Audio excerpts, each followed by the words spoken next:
السلام عليكم ورحمة الله وبركاته. ازيكم يا حبايبي، عاملين ايه؟ النهاردة ان شاء الله هنعمل مع بعض جبنة دمياطي، نعملها ان شاء الله رمضان. عندنا 5 كيلو من اللبن، هنرفعهم على النار يغلوا، وهنضيف لهم ربع كوباية من الخل ومعلقة ونص من الملح. اللبن الاول هيغلي معانا على النار،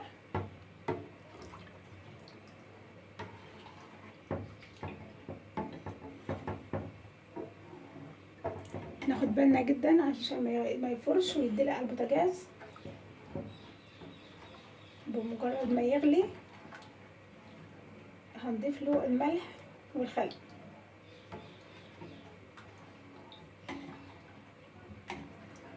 عارفين الجبن دي غالية جدا، فاحنا نعملها في البيت بمكونات بسيطة، يعني بتكلفة قليلة اكتر من اللي احنا هنشتريها جاهزة.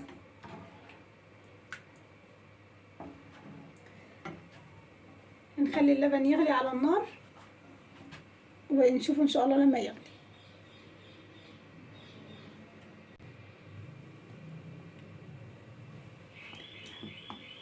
اللبن بيفور معانا، هنسيبه يفور 3 دقايق.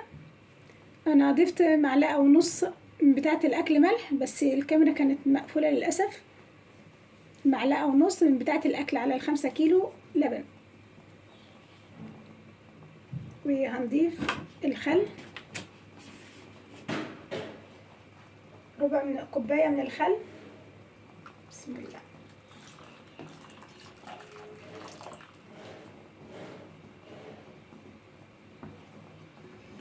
في خل تقيل كده ريحته قوية، ده الخل الأصلي، الخل الحلو، هنضيف منه ربع كوباية. لكن لو لقينا الخل بتاعنا ريحته مش قوية، ده بيبقى خل خفيف، نضيف نص كوباية.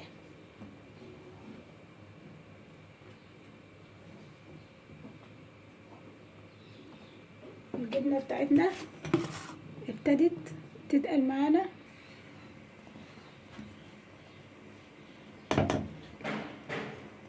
تتكتل بقى معانا بالشكل ده.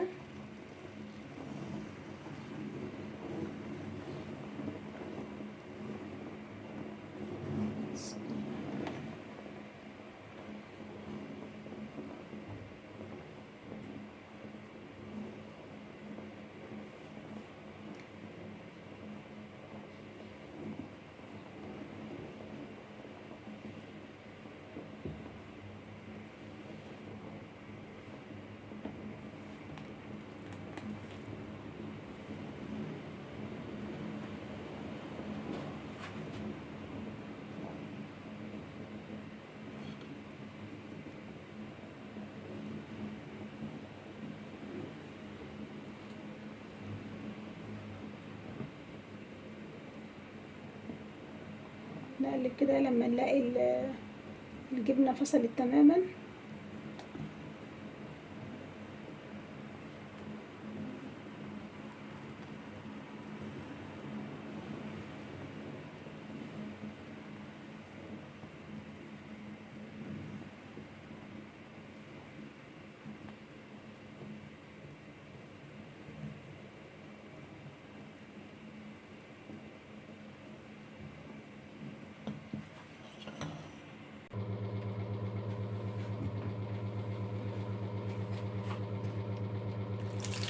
الجبنة بقى بعد ما سيبناها كده هديت على النار، بعد ما سيبناها كده هديت شوية،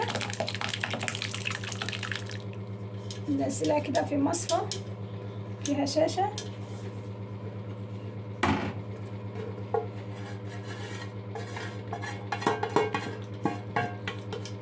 ننزل كل الجبنة معانا اللي في الحلة.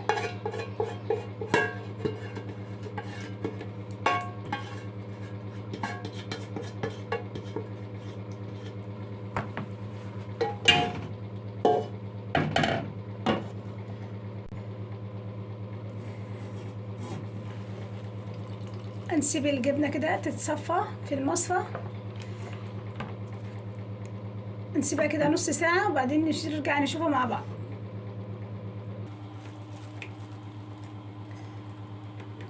اخدنا شوية من الشرش عشان نضيفهم على الجبنة بتاعتنا.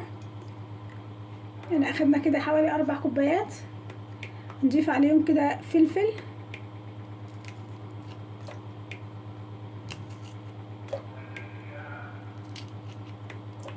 نضيف لهم معلقتين من الملح،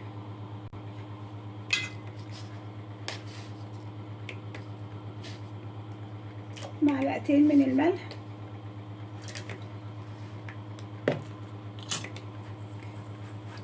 نخلي الشرش يغلي معانا.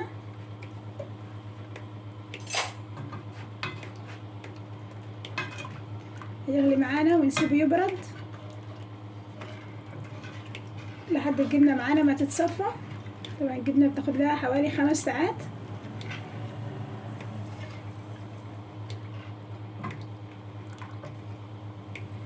لكم ان اللبن لازم نجيبه من مكان نكون متأكدين ان هو مضمون. يعني انا جايباه من مكان مضمون وبجيب منه اللبن بتاعه، يعني بيبقى له وش كده وتقيل وحلو. بس للاسف يعني مفيهوش جبنه كتير. مش عارفه في ايه بالظبط. انا جايبه الكيلو ب32 جنيه.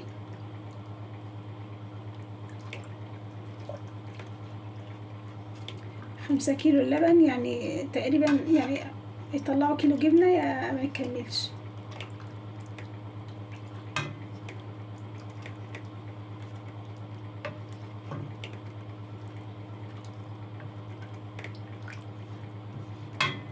اللبن بتاعنا يبقى دسم وحلو، يطلع كميه جبنه حلوه.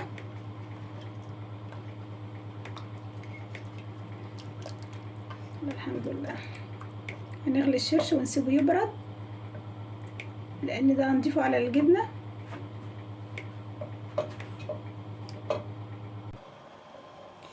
الشرش بتاعنا غلي، هنطفي عليه ونسيبه بقى يبرد.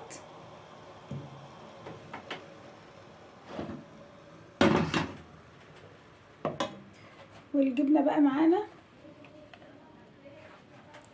بالشكل ده. نقلتها بقى في مصفى على قدها لان قلت لكم كميه الجبنه مش كبيره.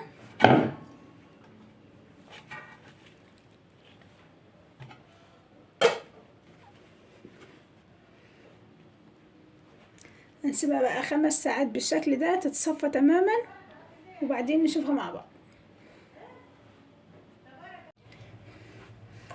الجبنه بقى معانا بالشكل ده.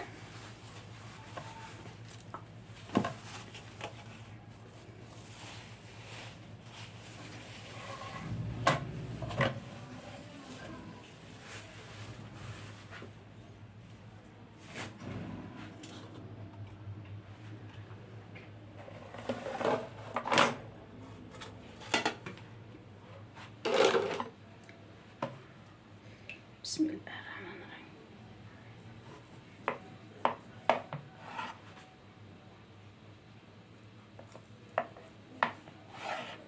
نشفت جدا، هي ناشفه ما فيهاش ميه.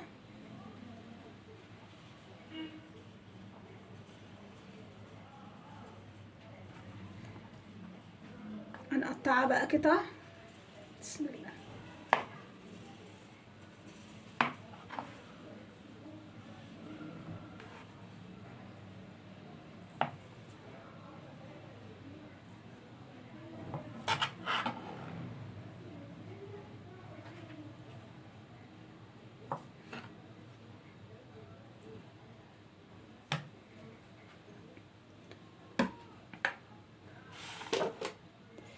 الجبنه بقى معانا بالشكل ده.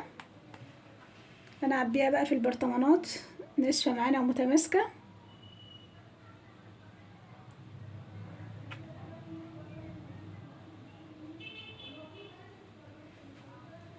وطبعا الشرش بتاعنا احنا غليناه وبرد معانا. هنعبي بقى الجبنه في البرطمانات.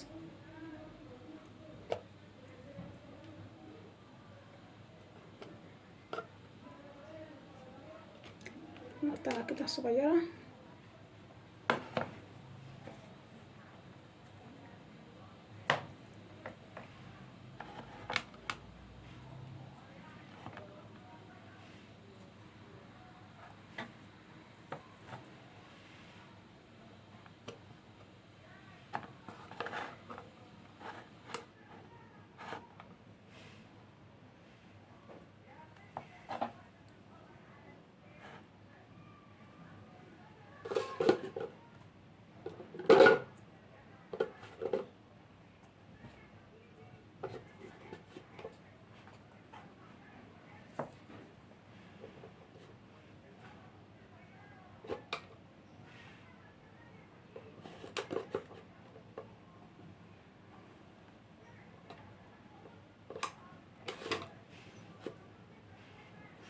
خدوا معانا برطمانين.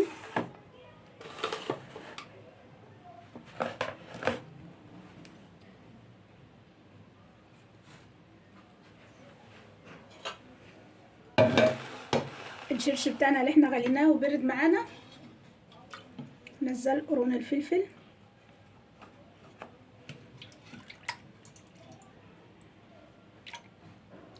والملح بتاع الشرش هيبقى مظبوط، بحيث ان هو هيحافظ على الجبنة بتاعتنا.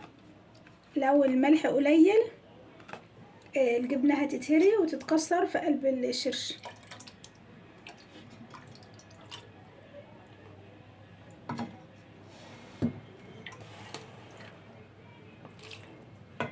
ندخلها بقى التلاجة.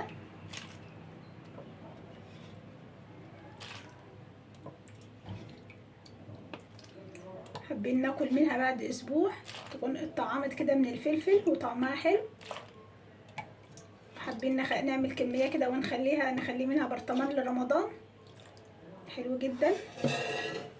كنت عاملة معاكم الجبنة القريش اللي حولتها لجبنة براميلي بالفلفل، حلوة جدا جدا. يعني دي اسهل طريقة نعمل بها جبنة ومش مكلفة طبعا، لان احنا لما بنجيب اللبن بنجيب كمية كبيرة طلع لنا جبنة كمية قليلة، لكن بنجيب كيلو الجبنة القريش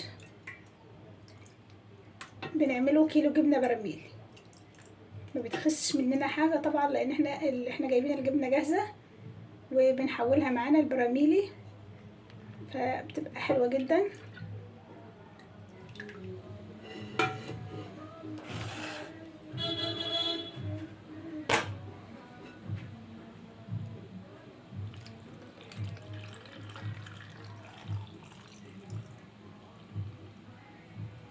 ايه رأيكم في الجمل ده؟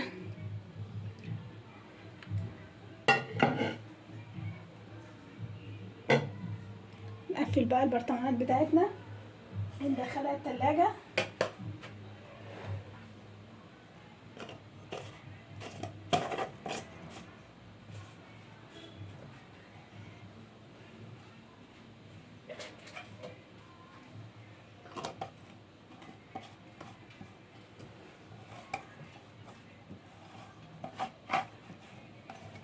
ودي الجبنة الدمياطي، عملناها حلوة جدا لرمضان من غير منفعة وسهلة جدا.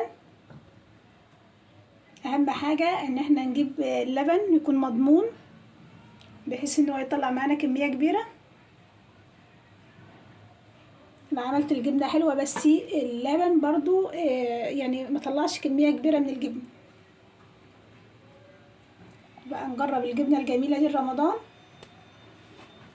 ونخزنها معانا، حلوة جدا جدا. لو عجبكم بقى الفيديو ما تنسوش بقى اللايك والاشتراك في القناة. السلام عليكم.